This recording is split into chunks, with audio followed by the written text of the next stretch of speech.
过来看罢免的消息，大罢免的会去收到国民党的立委验军的，为第一阶段的连署到今嘛，这个国民党面临着反罢免的困境，即嘛互支持者甲蓝营的内部压力爆炸。是讲台北市长蒋万安昨公开讲啊，伊讲认为立法院应该推动多个，敢有可能威胁到现任的国民党主席朱立伦伊的领导的权力。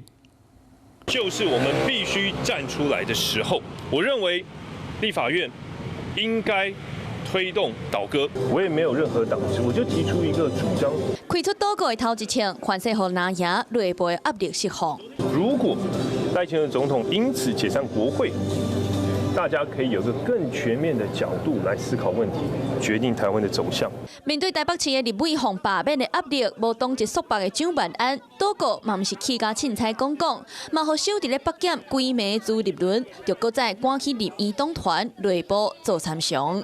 任何能够让独裁者下台或者是悔悟的任何的方式，我们都没有排除。亲嘴讲出无排除，恐惊嘛是即摆的局势已经无通选择。我听到比较多支持的声音了啊，但是当然有很多人没有意见了哈。我觉得万安市长提出来的论点其实是可以供全民好好来思考。但无罢免解套的办法，哪位也搁头壳摸咧烧。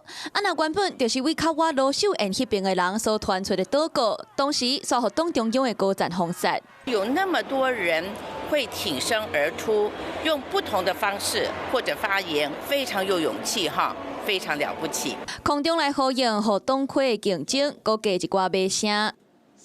Hello， 我是张新文。想要抢先掌握最及时的新闻资讯吗？赶快订阅、按赞、开启小铃铛，锁定华视新闻 YouTube 频道。